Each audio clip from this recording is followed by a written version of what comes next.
Subscribe masuk surga. Like, komen cepat kaya.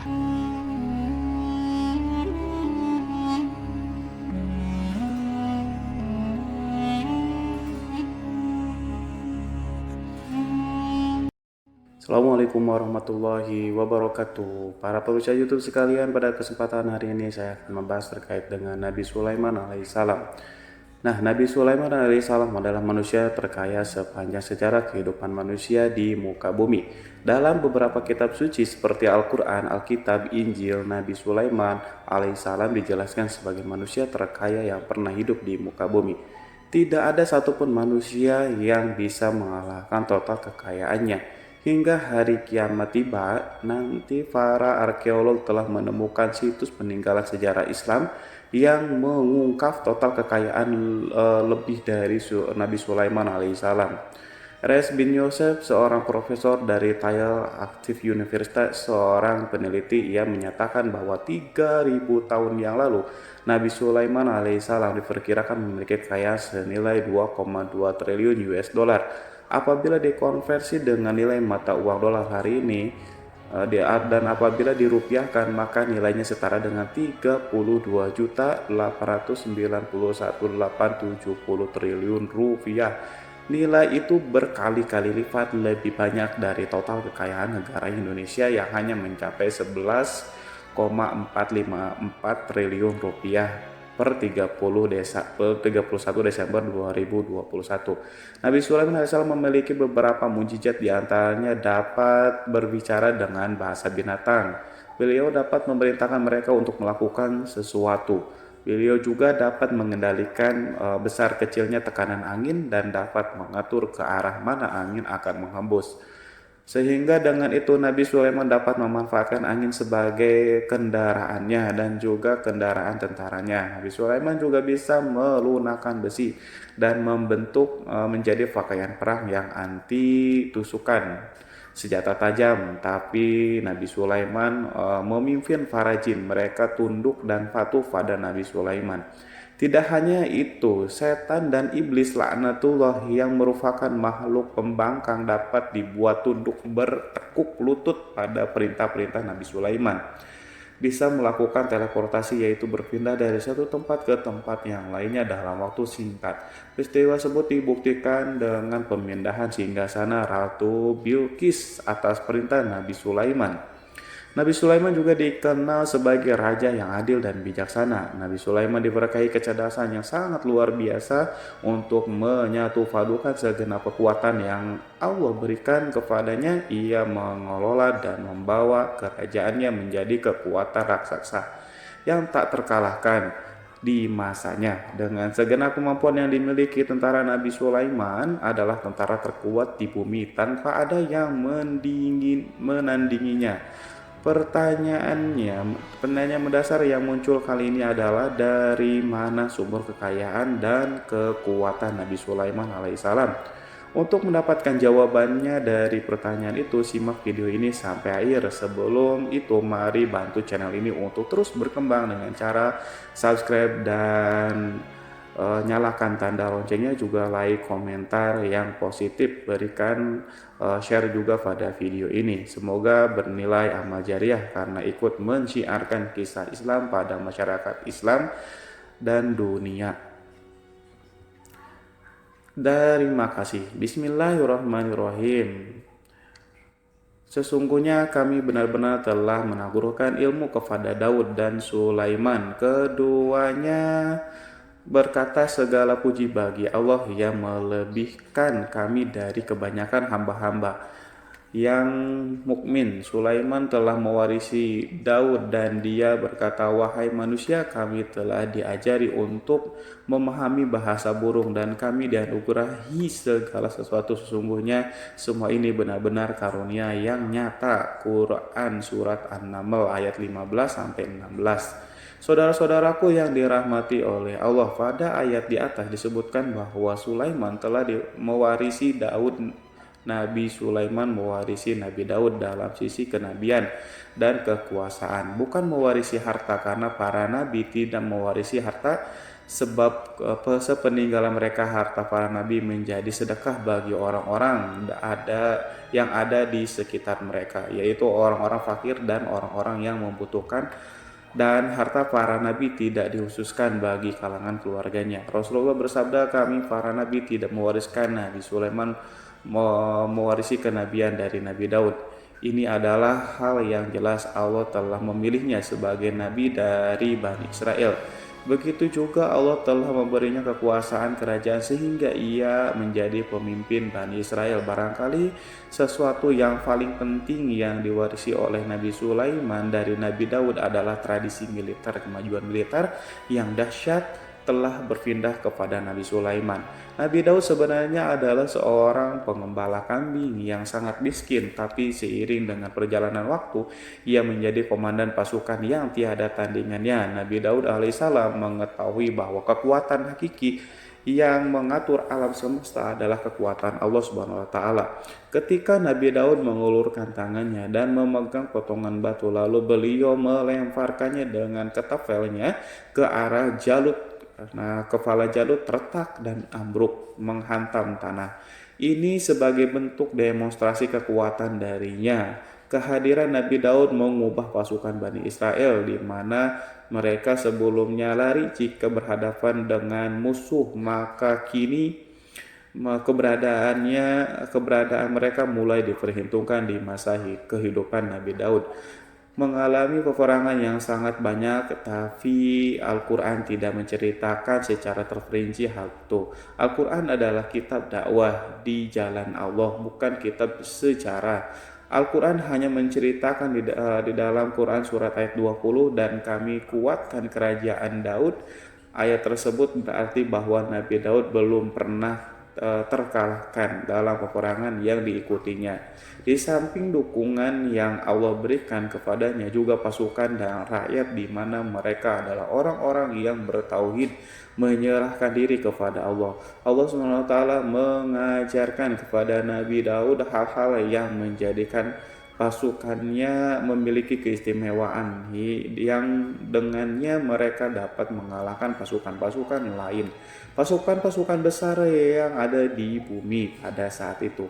Allah Subhanahu wa taala telah berfirman dalam Quran surat Saba ayat 10, dan kami telah melunakkan besi untuknya. Baju besi mungkin akan menjadi masalah dalam benak kita ketika orang-orang akan berperang. Baju besi cukup mengganggu gerakan mereka. Kita bisa membayangkan ketika ada dua orang berperang, salah satunya dapat bergerak bebas sementara yang lainnya tidak leluasa bergerak karena tertahan dengan pakaiannya. Namun dengan kekuasaan Allah, Nabi Daud dapat melunakkan besi dan membuat baju besi menjadi ringan yang mudah untuk digunakan. Ini adalah kemajuan penting yang Allah berikan kepada Nabi Daud dan tentaranya. Kemajuan itu kemudian diajarkan dan diwariskan dan dimiliki oleh Nabi Sulaiman alaihissalam. Nabi Sulaiman memiliki pasukan yang dahsyat yang melebihi pasukan manapun di bumi saat itu, atau bahkan mungkin saat ini. Bahkan Allah menambahkan karunia-Nya kepada Nabi Sulaiman yang disebutkan dalam Quran surat An-Naml ayat 16. Dan Sulaiman telah mewarisi Daud, dan dia berkata, wahai manusia, kami telah diberi pengertian tentang suara burung, dan kami diberi segala sesuatu. Sesungguhnya ini benar-benar sesuatu karunia yang nyata. Saudara-saudaraku yang dirahmati oleh Allah, pada suatu hari Nabi Sulaiman alaihissalam mengangkat tangannya berdoa kepada Allah. Berdoa kepada Allah antara hati Nabi dan Allah tidak ada penghalang, tidak ada jarak, tidak ada sekat. Waktu tak ada satu pun dari para nabi yang berdoa kepada Allah. Wali doanya pasti dikabulkan. Doa Nabi Sulaiman alaihissalam direkam di dalam Quran surat Shad ayat 35. Nabi Sulaiman berkata, ya Tuhanku, ampunilah aku, anugerahkanlah kepadaku kerajaan yang tidak dimiliki oleh seorang pun sesudahku. Nabi Sulaiman menginginkan dari Allah suatu kerajaan yang belum pernah diperoleh oleh siapapun setelahnya.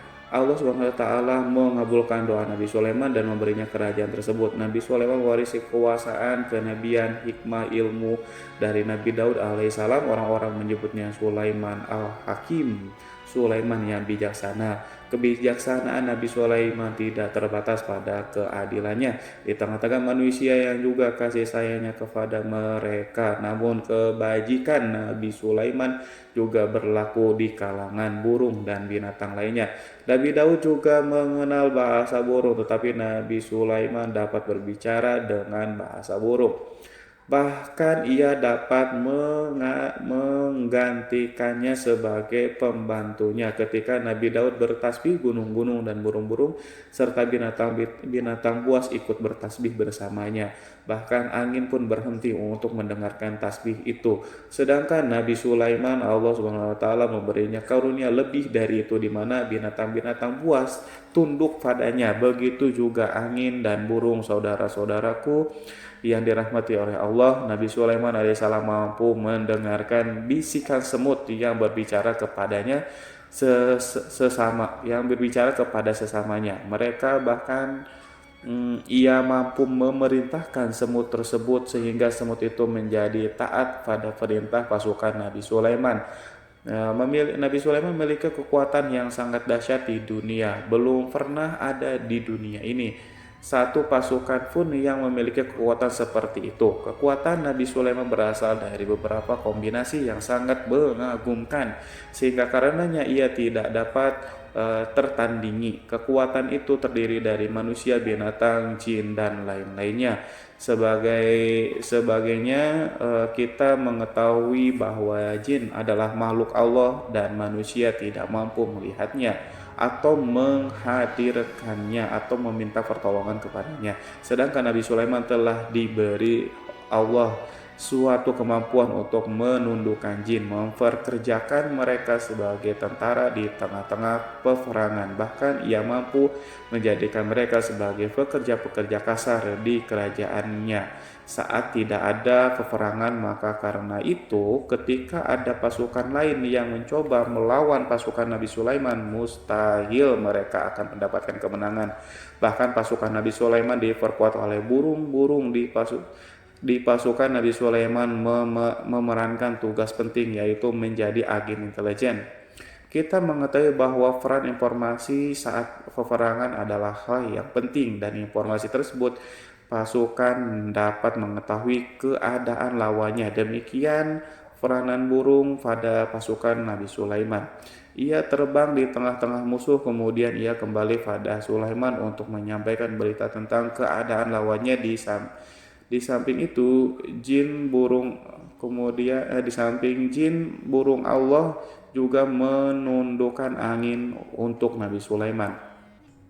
Nabi Sulaiman dapat memerintahkan angin dan ia mampu untuk menaiki angin tersebut bersama tentaranya. Di dalam Quran surat Shad ayat 36-40 Allah SWT berfirman, "Kami tundukkan kepada angin yang berhembus dengan baik menurut kemana saja yang dikehendaki Sulaiman, dan kami tundukkan pula kepadanya setan-setan, semuanya ahli bangunan dan penyelam, dan setan yang lain yang terikat dalam belenggu. Inilah anugerah kami, maka berikanlah kepada orang lain atau tahanlah untuk dirimu sendiri dan dengan tiada pertanggungjawaban, dan sesungguhnya dia mempunyai kedudukan yang dekat pada sisi kami dan tempat kembali yang baik." Saudara-saudaraku yang dirahmati oleh Allah, juga memberikan kemampuan yang tak seorang pun dari para nabi mendapatkannya, yaitu kemampuan untuk memerintahkan setan. Setan adalah satu bagian dari jin. Ia adalah kelompok yang celaka dari bangsa jin. Kelompok ini sebenarnya tidak mampu dikuasai oleh manusia, bahkan jin yang saleh tidak dapat mengatur setan. Adapun Nabi Sulaiman, Allah telah memberinya kekuasaan untuk menundukkan setan dan memperkerjakannya. Mereka bahkan mengikatnya dengan rantai serta menghukumnya jika ia menentang pada perintah setan. Membangun untuk Sulaiman istana-istana dan patung-patung dan alat-alat perang. Bahkan setan-setan itu menyelam di dasar laut untuk mengeluarkan permata dan yakut untuk Sulaiman. Jika ada di antara setan yang menentang perintahnya, maka Nabi Sulaiman alaihissalam mengikatnya dengan rantai. Ini semua menunjukkan kekayaan Nabi Sulaiman dan kekuasaan di mana ia mampu mengatur banyak makhluk di bumi ini. Tentu saja kemampuan itu semuanya adalah atas izin atau kehendak dari Allah Subhanahu wa taala. Sebagai mukjizat dari Allah Subhanahu wa taala berfirman dalam Quran surat Saba ayat 12, dan sebagian dari jin ada yang bekerja di hadapannya di bawah kekuasaannya dengan izin Tuhannya, dan siapa yang menyimpang di antara mereka dari perintah kami, maka kami rasakan kepadanya azab neraka yang apinya menyala-nyala. Para jin itu membuat untuk Sulaiman apa yang dikehendakinya dari gedung-gedung yang tinggi dan patung-patung dan piring-piring yang besarnya seperti kolam atau periuk yang tetap berada di atas tungku. Saudara-saudaraku yang dirahmati oleh Allah, Nabi Sulaiman yang bijaksana adalah penguasa yang tak tertandingi di muka bumi ini. Meskipun memperoleh nikmat-nikmat khusus yang agung itu yang Allah berikan kepada Nabi Sulaiman, beliau tetap menunjukkan dirinya sebagai manusia yang paling banyak berzikir kepada Allah dan manusia yang paling banyak bersyukur di zamannya. Saudara-saudaraku yang dirahmati Allah, sebagaimana Allah Subhanahu wa taala telah memberikan nikmat kepada kepada ayahnya Nabi Daud alaihissalam, di mana ia mampu melunakkan besi dan Allah mengajarinya bagaimana cara mencairkan besi, maka Nabi Sulaiman alaihissalam dapat memanfaatkan tembaga yang cair untuk peperangan. Dan juga di saat perdamaian, pada saat peperangan beliau mencampur tembaga dengan besi dan membuat darinya perunggu. Mereka menggunakan senjata-senjata perunggu dalam peperangan seperti pedang, baju besi, dan juga pisau. Senjata-senjata ini adalah senjata yang paling kuat di saat itu. Sedangkan di saat damai, tembaga digunakan untuk membuat bangunan, perhiasan, dan sebagainya. Meskipun Nabi Sulaiman mendapatkan banyak nikmat yang besar ini dan karunia yang khusus, Allah Subhanahu wa taala mengujinya dengan suatu ujian yang dahsyat, ujian yang akan selalu datang kepada seorang hamba yang soleh. Ketika hamba itu mendapatkan kedudukan besar, maka ujiannya pun menjadi besar. Allah Subhanahu wa taala menguji Nabi Sulaiman dengan penyakit. Saudara-saudaraku, ujian yang dialami Nabi Sulaiman diceritakan oleh Fakhrur Razi Sulaiman, diuji dengan suatu penyakit yang keras, di mana bahkan saat itu tidak mampu mengatasi sakitnya Nabi Sulaiman karena saking kerasnya, sehingga para dokter dari kalangan manusia dan jin tidak mampu menghilangkan penyakit itu. Lalu burung-burung menghadirkan rumput-rumput yang dianggap sebagai obat, tetapi Nabi Sulaiman tak kunjung sembuh. Semakin hari penyakit Nabi Sulaiman semakin menjadi-jadi, sehingga ketika Nabi Sulaiman duduk di atas kursi, ia duduk bagaikan tubuh tanpa roh, seakan-akan ia mati karena saking kerasnya penyakitnya. Sakit yang diderita oleh Nabi Sulaiman alaihissalam berlangsung sangat lama, namun Nabi Sulaiman tidak berhenti-hentinya berzikir kepada Allah yang meminta kesembuhan kepada Allah. Serta peristiwa pada Allah dan mengungkapkan rasa cinta kepadanya. Selesailah ujian Allah terhadap hambanya Nabi Sulaiman alaihissalam. Beliau pun sembuh. Ini Nabi Sulaiman merasakan kembali kesehatan setelah ia mengetahui segala kejayaan dan segala kekuasaan serta segala kebesarannya tidak lagi mampu menghilangkan penyakit yang dideritanya. kecuali jika Allah menghendakinya. Saudara-saudaraku yang dirahmati oleh Allah, Nabi Sulaiman telah membangun tempat ibadah, tempat sujud sehingga manusia menyembah Allah di dalam rumah itu, menunjukkan keunggulan seni arsitektur dan seni fahat. Orang-orang yang membangun rumah itu berjumlah puluhan ribu orang. Tentu setiap kelompok dari mereka memiliki pekerjaan masing-masing. Di antaranya mereka ada yang mencairkan tembaga, di antara mereka ada yang tukang pahat, ada juga tukang ukir, ada juga membelah batu, ada juga yang memotong-motong kayu, ada yang mendatangkan rumput-rumput dari Lebanon, ada juga yang mendatangkan emas dan menjadikannya lempengan-lempengan yang mengkilat untuk menutupi kayu, untuk melapisi dinding. Bahkan dari golongan jin pun membantu membangun rumah tersebut. Tentu sebagai perintah dan bimbingan Nabi Sulaiman, mereka membuat patung-patung yang besar, membuat bejana yang besar untuk tempat makan para tentara dan pekerja, yaitu bejana seperti gunung. Karena saking beratnya dan besarnya, mereka juga membuat tempat-tempat minum yang besarnya seperti kolam. Nabi Sulaiman mengawasi para pekerja dan juga mengurusi masyarakatnya, di mana beliau mengenali program mereka dan berusaha memecahkan. Beliau juga mengawasi pasukannya dari kalangan binatang dan burung. Beliau mengetahui apakah ada sesuatu di antara mereka yang tidak datang, tidak hadir, di mana ia pergi, serta mengapa ia pergi. Nabi Sulaiman menguasai pengetahuan itu. Semua Nabi Sulaiman bukan hanya mengetahui problem tentaranya dari kalangan manusia dan juga tentaranya dari kalangan burung, namun ia juga menunjukkan kasih sayang terhadap semut, di mana beliau mendengar bisikan dan tidak suka untuk menginjakkan.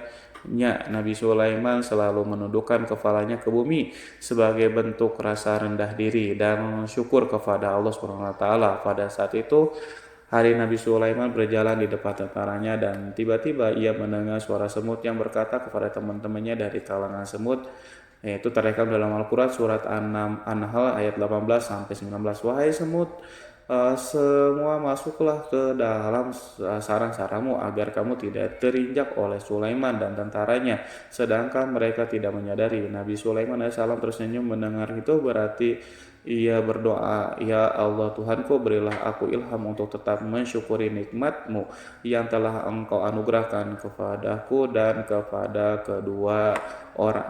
orang tuaku, ibu bapakku, dan untuk mengerjakan amal saleh yang Kau ridhoi, dan masuklah aku ke dalam rahmat-Mu dan dalam golongan hamba-hamba-Mu yang saleh. Saudara-saudaraku yang dirahmati Allah, meskipun Nabi Sulaiman mendapatkan kekuasaan dan memiliki tentara yang besar, namun beliau menunjukkan kasih sayang terhadap bangsa semut. Beliau mendengarkan fisiknya dan melihat semut yang ada di depannya. Oleh karena itu ia tak mungkin baginya untuk menginjak golongan semut itu. Nabi Sulaiman bersyukur kepada Allah yang telah memberinya nikmat itu, yaitu nikmat rahmat dan kasih sayang. Di samping itu, Nabi Sulaiman alaihissalam adalah orang yang paling kaya di dunia. Istananya terbuat dari kayu gaharu yang memiliki bau dan harum. Istananya terbuat dari emas dan terkadang dari kristal. Beliau juga memiliki kursi besar yang terbuat dari emas dan permata.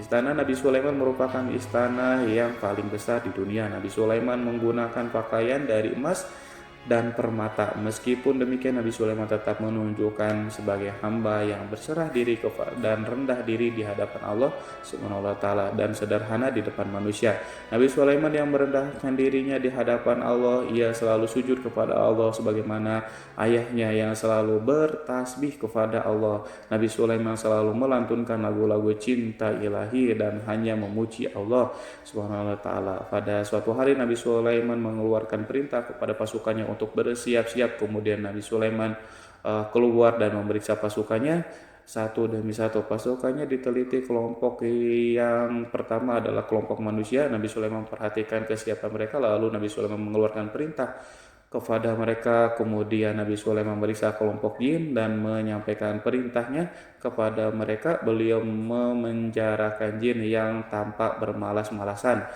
Saat beliau saat bekerja, lalu beliau memeriksa binatang dan berkata kepada mereka, apakah mereka sudah makan dengan baik? Apakah mereka tidur dengan nyenyak? Apakah ada yang mengadu pada mereka, misalnya karena penyediaan sesuatu atau karena makanan yang tidak layak? Apakah di sana ada yang sakit dan lain sebagainya?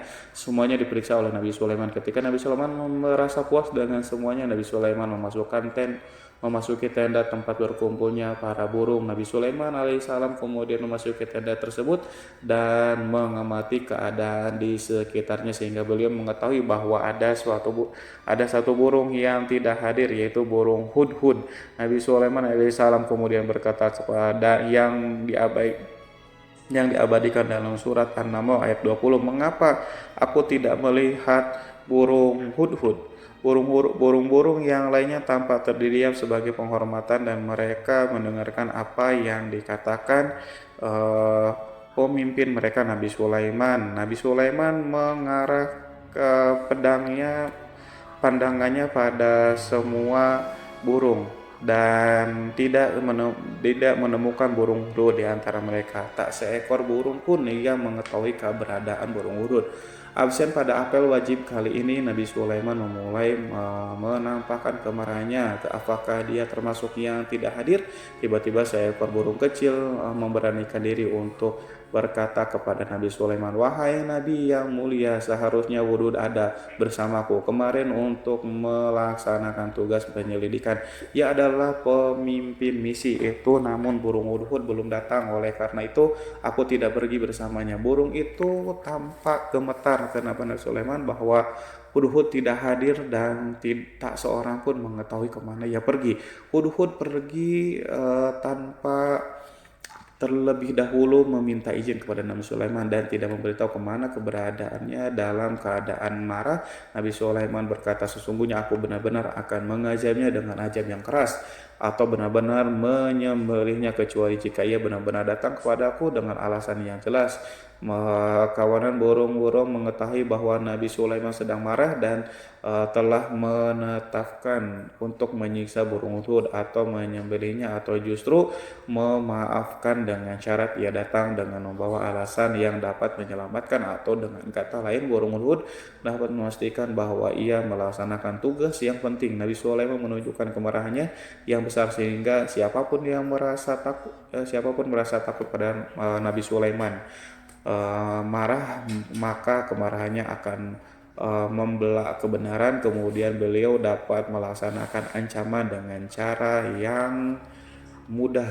Seekor burung tanpa gemetar ketakutan melihat kemarahan Nabi Sulaiman, lalu beliau mengeluarkan tangannya ke burung itu dan memegang kepalanya, sehingga burung itu pun merasa tenang dan merasa takutnya hilang. Nabi Sulaiman kemudian pergi dari tempat burung dan menuju istananya. Nabi Sulaiman masih memikirkan keadaan burung hudhud. Seharusnya burung hudhud menjadi bagian penting dari badan intelijen. Apakah ia pergi untuk menyingkap sesuatu, atau apakah ia pergi hanya untuk bermain-main? Nabi Sulaiman alaihissalam telah memperhatikan dan mengetahui bahwa burung hudhud adalah seekor burung yang cerdik dan juga fasih berbicara. Terkadang Nabi Sulaiman mendapati burung hudhud sedang bermain-main dan menunda-nunda pekerjaannya. Namun ketika Nabi Sulaiman melihatnya, burung hudhud memahami bahwa perbuatannya tidak benar, sebab ia tidak boleh menyampur adukan antara waktu serius dan waktu bermain. Tidak lama setelah itu burung tiba-tiba di tempat para burung yang lain berkata kepadanya, wahai Hud, pergilah engkau ke tempat Nabi Sulaiman. Jika ia mengetahui bahwa engkau telah sampai, jiwamu benar-benar terancam. Mendengar itu burung hudhud segera beranjak. Ia terbang menemui Nabi Sulaiman. Pada waktu itu Nabi Sulaiman sedang duduk bersama tentaranya yang lain. Burung hudhud berdiri. Ia telah mencanangkan untuk memulai pembicaraan dengan Nabi Sulaiman. Sebelum Nabi Sulaiman banyak bertanya kepadanya kemana dia pergi, ia berbagi sebagai bukti bahwa hudhud telah melaksanakan sesuatu tugas yang penting. Dalam Quran surat An-Nahl ayat 22, burung hudhud telah berbicara, aku telah mengetahui sesuatu yang kamu belum mengetahuinya, dan kubawa kepadamu dari negeri Sabah untuk berita penting yang diyakini seakan-akan burung hudhud hendak berkata, aku adalah hudhud yang miskin, tapi aku mengetahui apa yang tidak engkau ketahui, dan aku datang kepadamu dari kerajaan Sabah dengan membawa berita yang sangat penting. Nabi Sulaiman nampak terdiam. Ia menunggu hudhud menyelesaikan kisah yang tertulis dalam Quran surat An-Naml ayat 23-24. Hudhud berkata, sesungguhnya aku menjumpai seseorang wanita yang memerintah mereka dianugerahi segala sesuatu serta mempunyai singgasana yang sangat besar. Aku mendapati dia dan kaumnya menyembah matahari selain Allah, dan setan telah menjadikan mereka memandang indah perbuatan-perbuatan mereka, lalu menghalangi mereka dari jalan Allah sehingga mereka tidak mendapatkan petunjuk. Burung hudhud diam sejenak dan Nabi Sulaiman merasa bahwa hudhud menunjukkan kefasihan lisannya dan berbicara dengan baik kepadanya.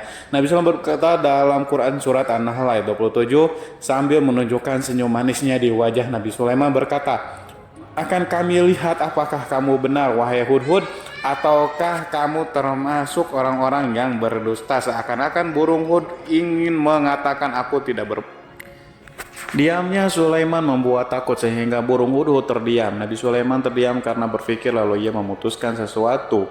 Setelah itu beliau mengangkat kepala lainnya dan meminta secari kertas dan pena. Nabi Sulaiman menulis surat singkat dan menyerahkannya kepada hudhud serta memerintahkan kepadanya dalam Quran surat An-Nahl ayat 24, pergilah dengan membawa suratku ini, lalu jatuhkanlah kepada mereka, kemudian berpalinglah dari mereka, lalu perhatikanlah apa yang mereka bicarakan. Al-Quranul Karim hanya ceritakan dalam Quran surat An-Naml bagaimana perginya hudhud dan bagaimana ia menyerahkan surat itu. Lalu Al-Quran langsung menyebutkan keadaan kerajaan Balqis yang saat itu ia sedang membaca surat tersebut di depan para pembesar kerajaannya dan para menterinya dalam Quran surat An-Naml ayat 29-31. Berkatalah Bilqis, wahai pembesar-pembesar, sesungguhnya telah dijatuhkan kepadaku sebuah surat yang mulia. Sesungguhnya surat ini dari Sulaiman, dan sesungguhnya isinya dengan menyebut nama Allah yang Maha Pengasih lagi Maha Penyayang, bahwa janganlah kalian berlaku sombong terhadapku dan datanglah kepadaku sebagai orang-orang yang berserah diri. Saudara-saudaraku yang dirahmati Allah, dalam surat itu Nabi Sulaiman disebutkan hendaklah mereka menyerahkan diri dan tunduk kepada perintah Sulaiman. Nabi Sulaiman memerintahkan agar mereka meninggalkan penyembahan terhadap matahari.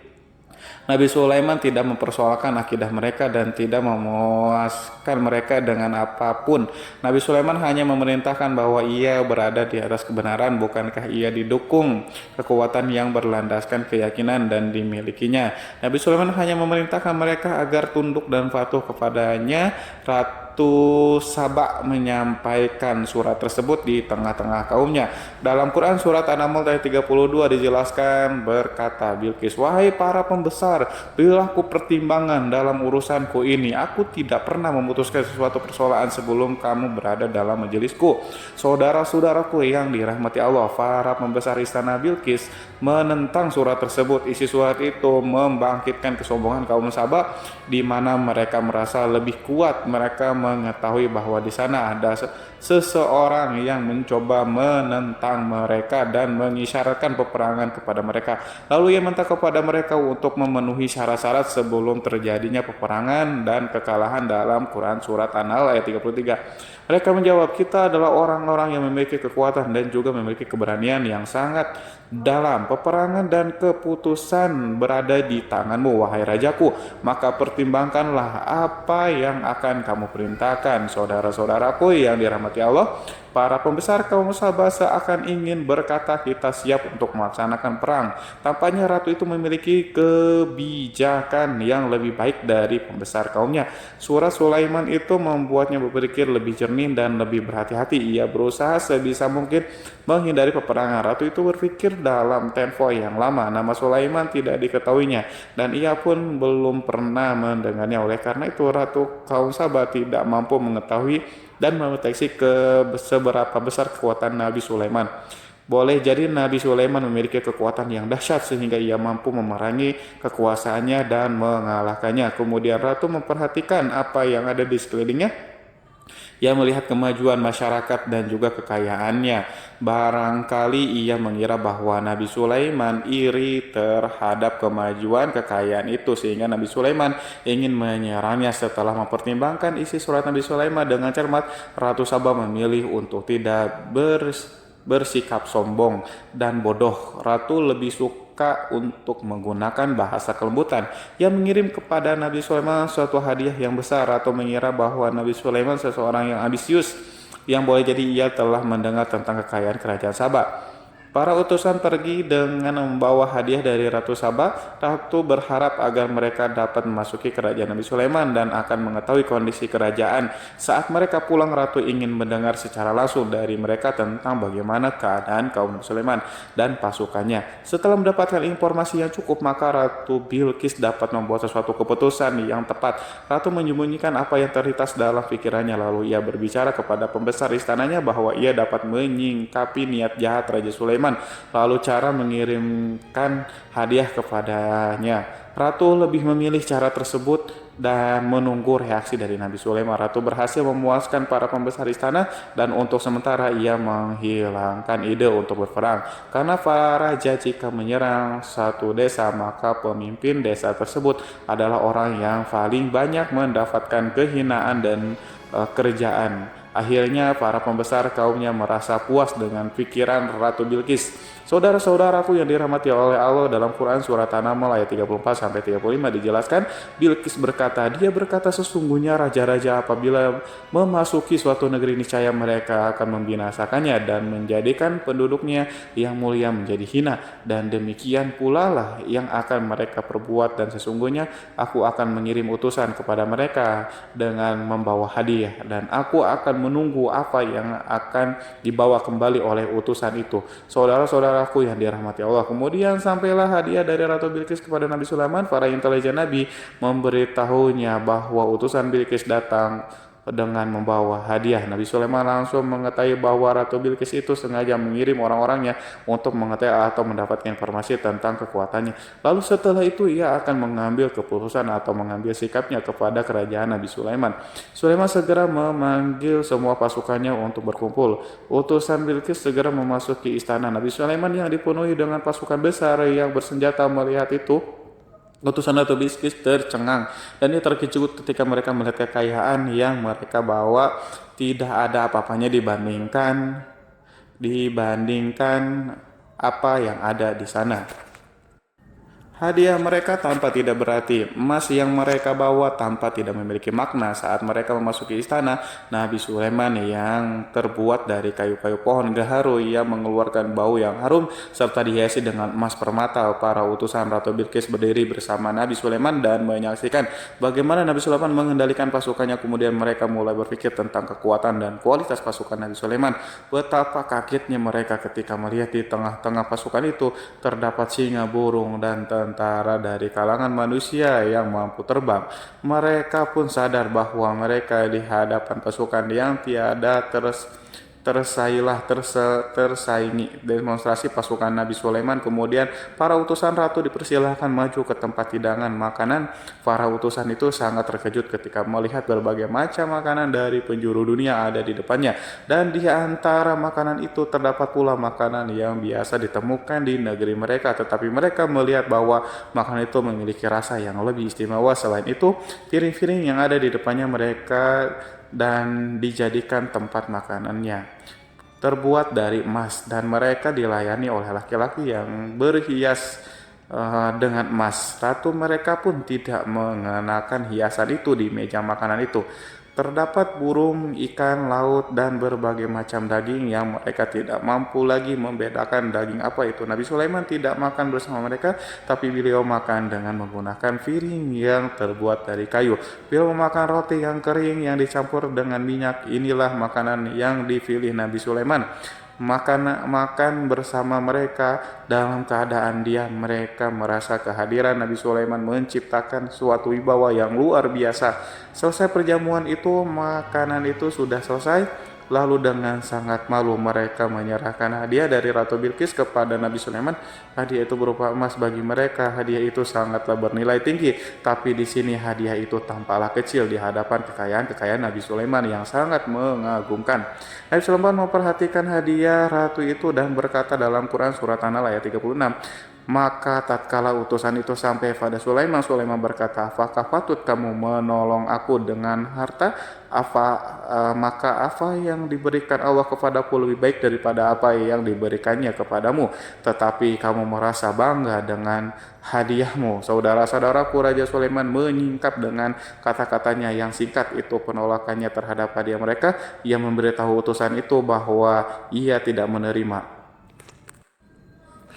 Ia memberitahu utusan itu bahwa ia tidak menerima hadiah tersebut. Ia tidak merasa puas dengan hadiah itu. Yang membuatnya puas hanyalah, janganlah kalian berlaku sombong terhadapku dan datanglah kepadaku sebagai orang-orang yang berserah diri. Lalu Nabi Sulaiman berkata kepada mereka, pelan hal itu diabadikan dalam Quran surat An-Naml ayat 33, kembalilah kepada mereka, sesungguhnya kami akan mendatangi mereka dengan bala tentara yang mereka tidak kuasa melawannya, dan pasti kami akan mengusir mereka dari negeri itu, yaitu negeri Sabah, dengan terhina, dan mereka akan menjadi tawanan yang hina. Saudara-saudaraku yang dirahmati oleh Allah, Nabi Sulaiman kemudian meninggalkan para utusan ratu setelah terlebih dahulu mengancam mereka. Para utusan itu mengharap agar lebih Sulaiman mau menunggu kunjungan Ratu Bilqis sendiri yang akan membawa misi perdamaian. Akhirnya sampailah para utusan Ratu Bilqis ke negeri Sabah. Mereka segera menuju ke istana sang ratu. Mereka memberitahu bahwa negeri mereka ada di ujung tanduk. Mereka menceritakan kepada ratu tentang kekuatan Nabi Sulaiman dan tidak mungkin bagi mereka mampu melawannya. Mereka meyakinkan Ratu Bilqis bahwa ia harus mengunjunginya dan melihat sendiri bagaimana kebesaran kerajaan Nabi Sulaiman. Kemudian ratu menyiapkan dirinya untuk pergi menuju kerajaan Nabi Sulaiman dan sudah duduk di kursi kerajaan di tengah-tengah para pembesarnya dan para menterinya serta para komandan pasukan. Beliau berpikir tentang sosok Bilqis. Sulaiman mengetahui bahwa Bilqis menuju tempatnya.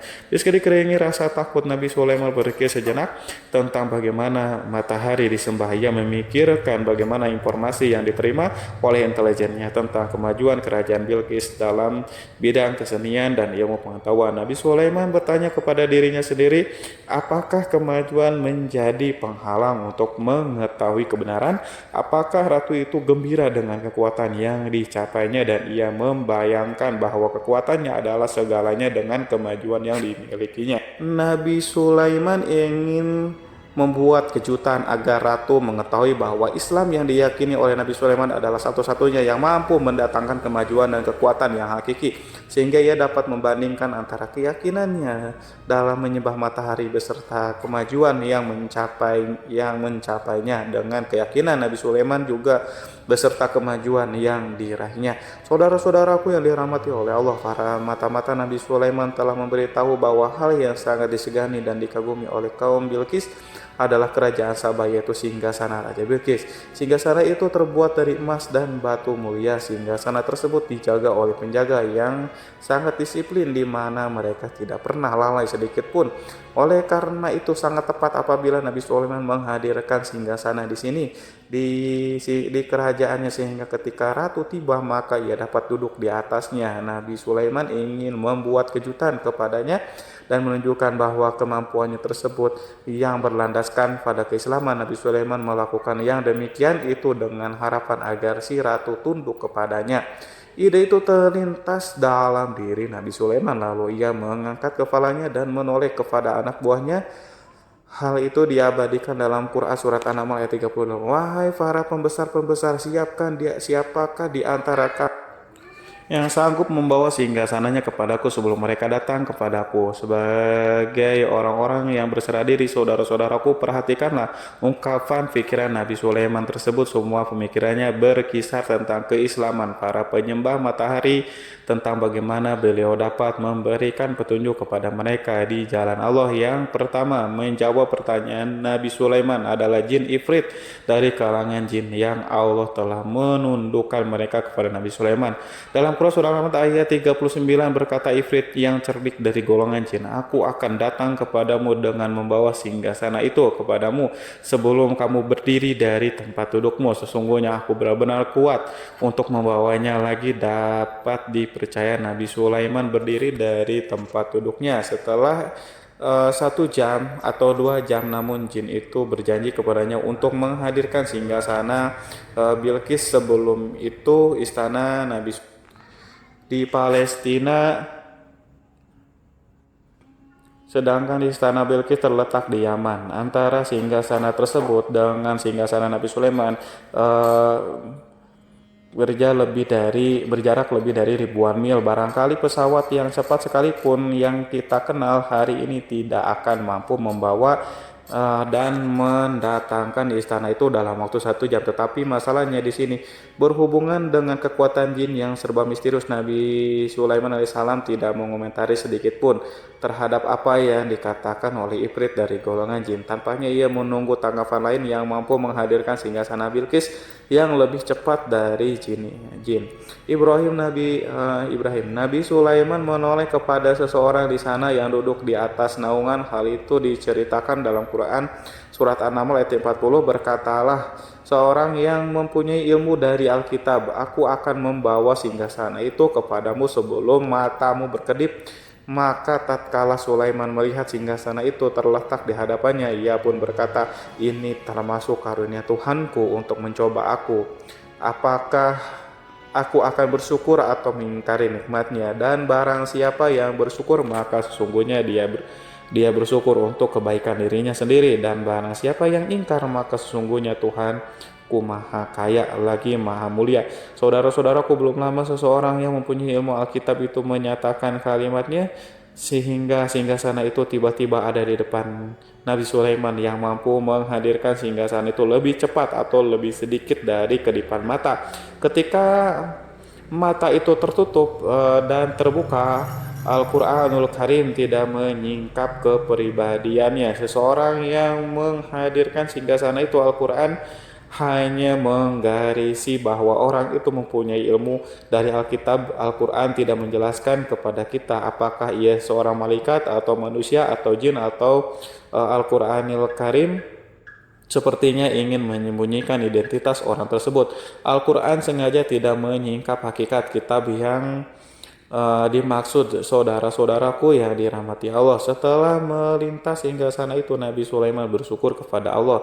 Ia mulai memperhatikan singgasana sang ratu. Singgasana tersebut merupakan simbol pembangunan dan juga kemajuan, tetapi tampaknya ia hanya sesuatu yang biasa saja jika dibandingkan dengan kekuatan dan kekuasaan. Khawatir kebesaran ciptaan yang dibuat oleh manusia dan jin di kalangan Nabi Sulaiman memikirkan dalam tempo yang sangat lama singgasana Ratu Bilqis itu. Kemudian beliau memerintahkan agar singgasana itu diperbaiki sehingga saat Ratu Bilqis datang, lebih Sulaiman akan memujinya. Apakah Ratu Bilqis dapat mengenali singgasananya ataukah tidak? Di dalam Al-Quran surat An-Naml ayat 21 Nabi Sulaiman berkata, ubahlah baginya singgasana maka kita akan melihat apakah dia mengenal ataukah dia termasuk orang-orang yang tidak mengenalnya. Saudara-saudaraku yang dirahmati Allah, Sulaiman memerintahkan agar dibangun istana yang akan digunakan untuk menyambut Ratu Bilqis.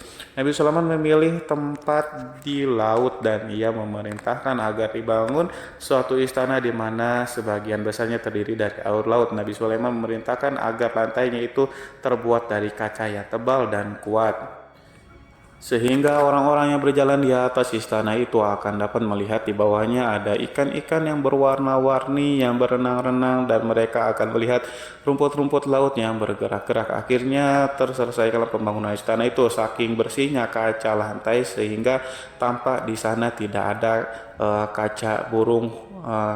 Burung pun memberitahu Nabi Sulaiman bahwa Bilqis telah sampai di dekat kerajaannya. Kemudian Ratu Bilqis datang. Al-Quran tidak menyebutkan keadaan Nabi Sulaiman saat menyambut Bilqis, namun Al-Quran menunjukkan dua sikap Ratu Bilqis. Pertama, bagaimana sikap Bilqis ketika pertama kali melihat singgasananya yang datang mendahulunya, padahal ia telah meninggalkannya pengawalnya untuk tetap setia menjaga singgasananya. Keadaan kedua adalah keadaan di depan istana yang dibangun untuk penyambutan Ratu Bilqis. Istana penuh dengan permata yang berenang di bawahnya ikan-ikan. Dalam Quran surat An-Nahl ayat 42 dijelaskan, dan ketika Bilqis datang ditanyakanlah kepadanya, serupa inikah singgasanamu Bilqis?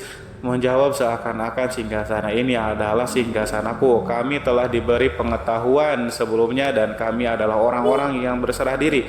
Saudara-saudaraku, pada dialek di atas Bilqis melihat singgasananya dan ia tercengang saat mengetahui bahwa itu adalah singgasana miliknya. Namun ia kemudian mulai ragu karena melihat tidak sepenuhnya itu singgasana miliknya. Jika itu benar-benar miliknya, lalu bagaimana ia datang mendahulinya? Dan bila bukan singgasananya, maka bagaimana Sulaiman dapat meniru sepersis dan seteliti itu, padahal Sulaiman tidak pernah sekalipun pergi ke kerajaannya. Nabi Sulaiman berkata saat melihat Bilqis mengamati singgasananya, apakah ini singgasanamu? Dia sangat kebingungan, namun setelah itu ia menjawab, sepertinya benar. Nabi Sulaiman berkata lagi, kami telah diberi ilmu sebelumnya dan kami sebagai orang-orang muslim saudara-saudaraku yang dirahmati oleh Allah.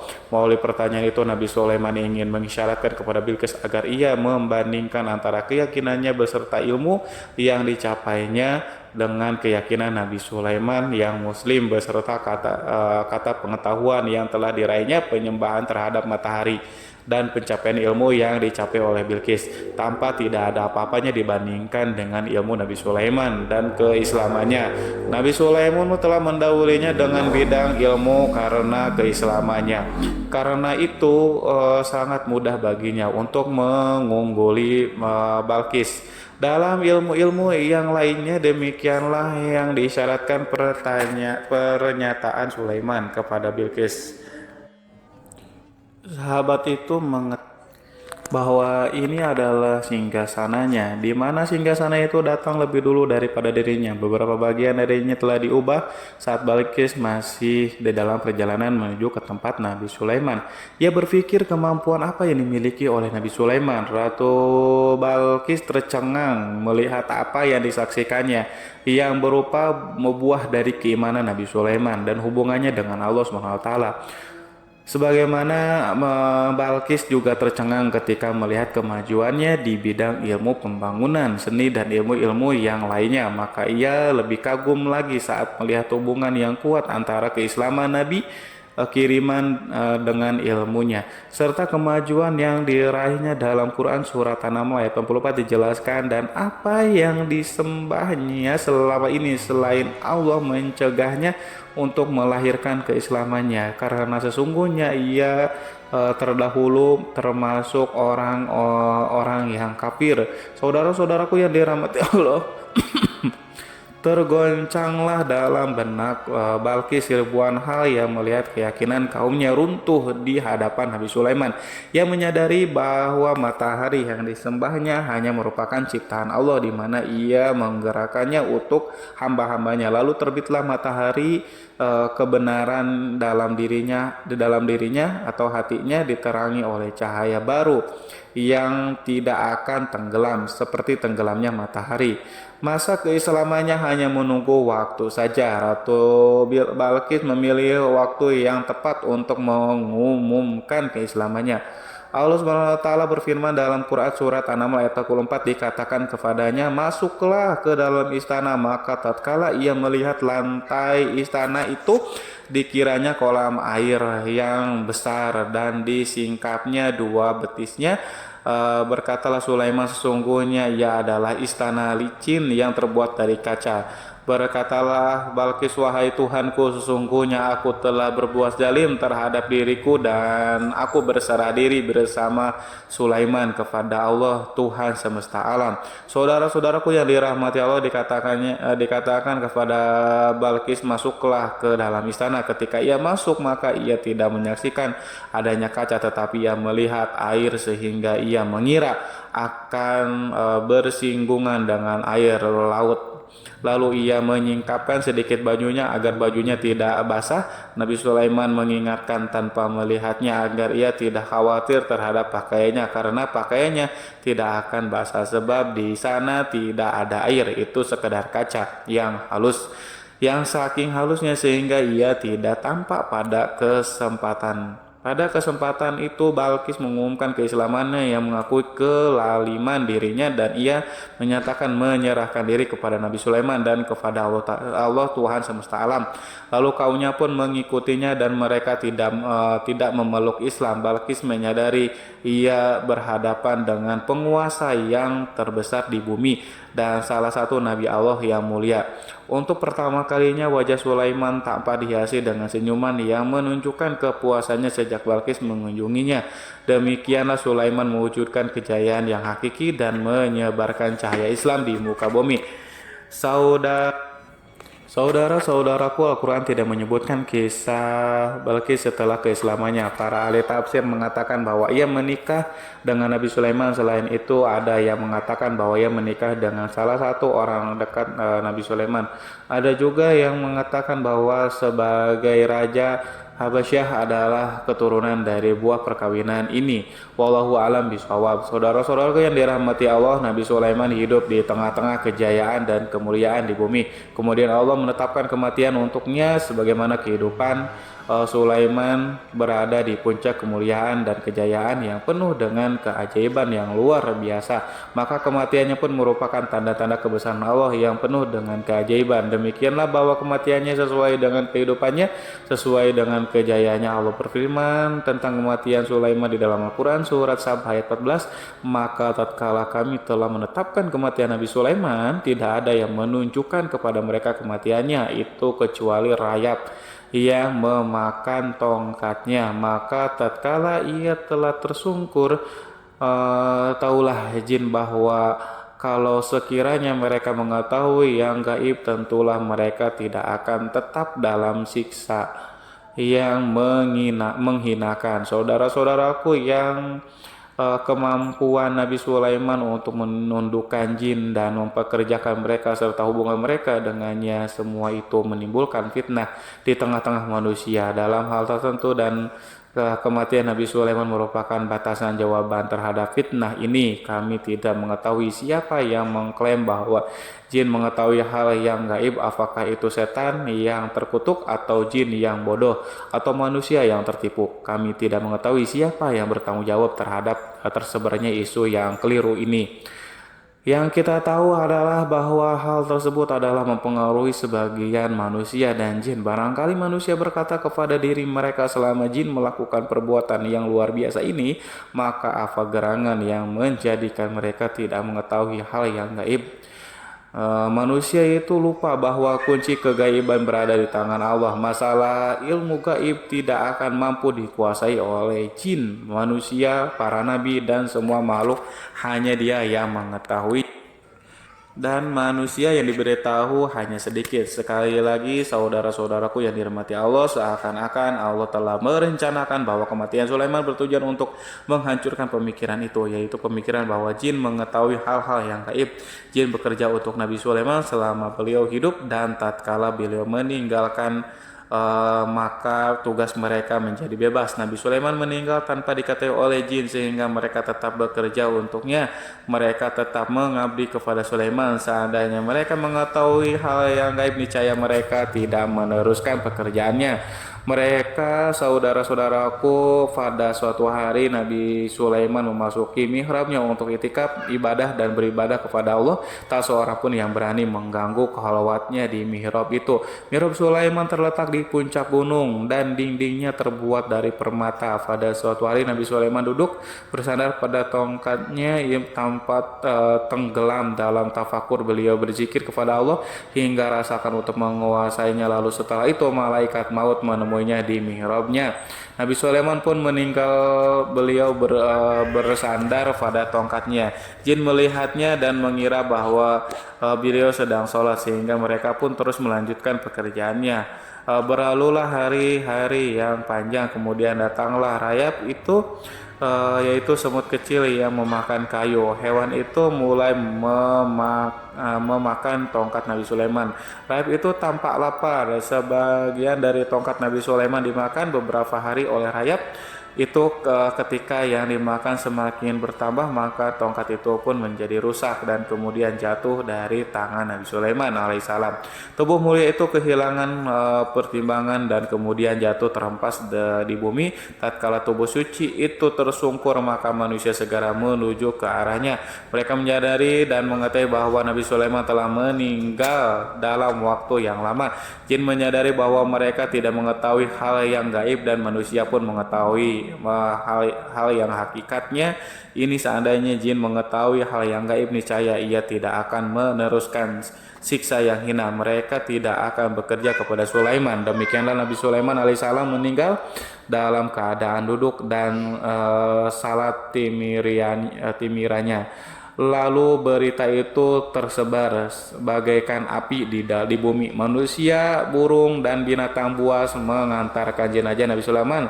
Sekawanan burung tanpa sedih dan menangis. Semua makhluk bersedih. Akhirnya tak seorang pun mengetahui bahwa burung di bumi meninggal seorang yang memahami pembicaraan burung, binatang-binatang, jin, dan yang lainnya. Sebagian burung-burung itu berkata betapa beratnya kehidupan di tengah orang-orang yang tidak mengetahui pembicaraan kita. Wallahu a'lam bishawab. Wassalamualaikum warahmatullahi wabarakatuh.